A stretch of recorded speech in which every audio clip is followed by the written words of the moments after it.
That evening, while Lot was sitting near the city gate, the two angels arrived in Sodom. When Lot saw them, he got up, bowed down low, and said, "Gentlemen, I am your servant. Please come to my home. You can wash your feet, spend the night, and be on your way in the morning." They told him, "No, we'll spend the night in the city square." but Lot kept insisting until they finally agreed and went home with him.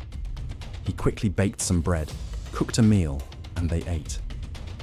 Before Lot and his guests could go to bed, every man in Sodom, young and old, came and stood outside his house and started shouting, "Where are your visitors?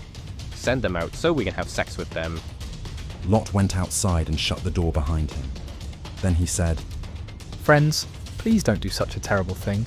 I have two daughters who have never had sex. I'll bring them out, and you can do what you want with them. But don't harm these men. They are guests in my home." "Don't get in our way. the crowd answered.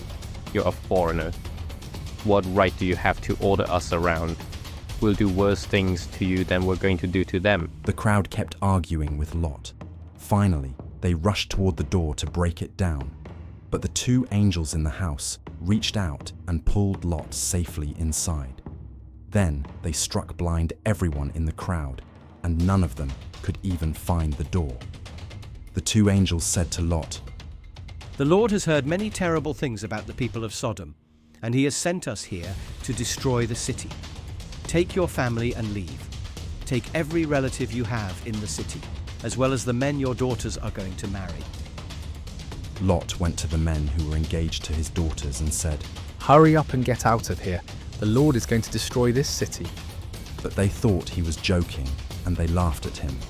Early the next morning, the two angels tried to make Lot hurry and leave. They said, "Take your wife and your two daughters and get away from here as fast as you can. If you don't, every one of you will be killed when the Lord destroys the city." At first, Lot just stood there, but the Lord wanted to save him. So the angels took Lot, his wife, and his two daughters by the hand and led them out of the city. When they were outside, one of the angels said, "Run for your lives, don't even look back. And don't stop in the valley, run to the hills where you'll be safe." Lot answered, "You have done us a great favor, sir. You have saved our lives, but please don't make us go to the hills. That's too far away. The city will be destroyed before we can get there, and we will be killed when it happens. There's a town near here. It's only a small place, but my family and I will be safe if you let us go there." "All right, go there." he answered. "I won't destroy that town. Hurry, run. I can't do anything until you're safely there." The town was later called Zoar because Lot had said it was small. Sodom and Gomorrah are destroyed. The sun was coming up as Lot reached the town of Zoar, and the Lord sent burning sulfur down like rain on Sodom and Gomorrah. He destroyed those cities and everyone who lived in them, as well as their land and the trees and grass that grew there. On the way, Lot's wife looked back and was turned into a block of salt.